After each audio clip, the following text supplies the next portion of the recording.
Terror funding এবং অবৈধ পাচারের তদন্তে ইডির তল্লাশি। মাদ্রাসার আড়ালে বেআইনি লেনদেনের তদন্তে নেমে হাড়োয়ায় উদ্ধার লাখ লাখ টাকা সোনা।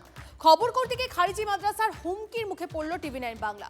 এই সূত্র ধরেই হাসনাবাদের তৃণমূল নেতা বাড়িতে হানা উত্তরপ্রদেশ এটিএসএ। নামেই মাদ্রাসা, আর সেখানে জঙ্গি সংগঠনের থেকে লাখ লাখ টাকা লেনদেন, তাও আবার বাংলাতে। বদলের বাংলায় তৎপর কেন্দ্রীয় এজেন্সি। টেরর ফান্ডিং ও অবৈধ পাচারের তদন্তে উত্তর 24 পরগনার হাড়োয়ায় ইডির তল্লাশি। হাড়োয়ায় মিলল 40 লক্ষ টাকা, সোনার কয়েন, বিস্কিট।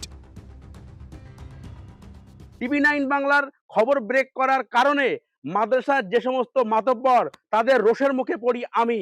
আমাকে খবর করতে বাধা দেওয়া হয়, হুমকি দেওয়া হয়, এমনকি ঘেরাও করার চেষ্টা করা হয়। তাদের একটাই বক্তব্য, মাদ্রাসার ছবি তোলা যাবে না। পরবর্তীতে হাড়োয়া থানার পুলিশ এবং হাড়োয়ায় সিআই এর নেতৃত্বে ঘটনাস্থল ছেড়ে আমরা চলে আসি। সেই খবর প্রথম ব্রেক করে টিভি9 বাংলা, আর তারপরই খারিজি মাদ্রাসার মাতব্বরদের রোষের মুখে পড়ে টিভি9 বাংলার প্রতিনিধি। হুমকির মুখে পড়েন তিনি, এমনকি তাকে ঘেরাওয়েরও চেষ্টা করা হয়। পরে আমাদের প্রতিনিধিকে কর্ডন করে বের করে আনে পুলিশ। কিন্তু কেন খবর করতে বাধা? কি ফাঁস হয়ে যাবার ভয়ে খারিজি মাদ্রাসার? তাহলে কি টেরর ফান্ডিং এর অভিযোগ সত্যি? খারিজি মাদ্রাসাতে ভারত বিরোধী পড়াশুনো করানো হয়। ছোট ছোট বাচ্চাদেরকে ছোটবেলা থেকে ব্রেন ওয়াশ করানো হয় যে ভারত বিরোধী সেন্টিমেন্ট নিয়ে বড় হবে। এগুলো আমরা চাই না। ভারত বিরোধী সেন্টিমেন্ট গ্রো করতে দেব না। টেরর ফান্ডিং এর সূত্র ধরে হাসনাবাদের তৃণমূল নেতা আব্দুল্লাহ গাজীর বাড়িতেও হানা দেয় উত্তরপ্রদেশের এটিএস। সূত্রের খবর, আব্দুল্লাহ গাজী ও তার বড় ছেলে মাদ্রাসা তৈরির নাম করে বিদেশ থেকে কোটি কোটি টাকা আনত।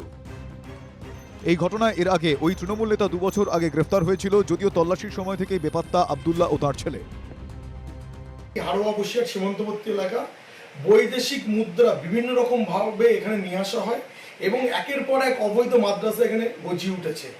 কিছুদিন আগে, বছর 2 ধরে উত্তরপ্রদেশের জেলে এই সংস্থার জামাই ওখানে জেলে অ্যাডমিট ছিল। কি কারণে অ্যাডমিট ছিল? এই বৈদেশিক মুদ্রা, মানব পাচার, বিভিন্ন রকম কারণে। অন্যদিকে গুজরাতের একাধিক জেলায় তল্লাশি চালিয়ে 5 জৈশের সন্দেহভাজন জঙ্গিকে গ্রেফতার করেছে এটিএস। সূত্রের খবর, বিস্ফোরক পরীক্ষার কাজ করত ধৃতরা। দেশের বড় শহরে বেছে বেছে হামলার ছক ছিল জৈশের। নাম ভাড়িয়ে ধর্মীয় প্রতিষ্ঠানে চলত মগজ ধোলাই। এই ফর্মুলাতেই কি হাড়োয়াতেও খারিজি মাদ্রাসায় চলছিল মগজ ধোলাই? আর সেই কারণেই কি বিদেশ থেকে টাকা আসছিল? নূর আলমের রিপোর্ট, টিভি9 বাংলা।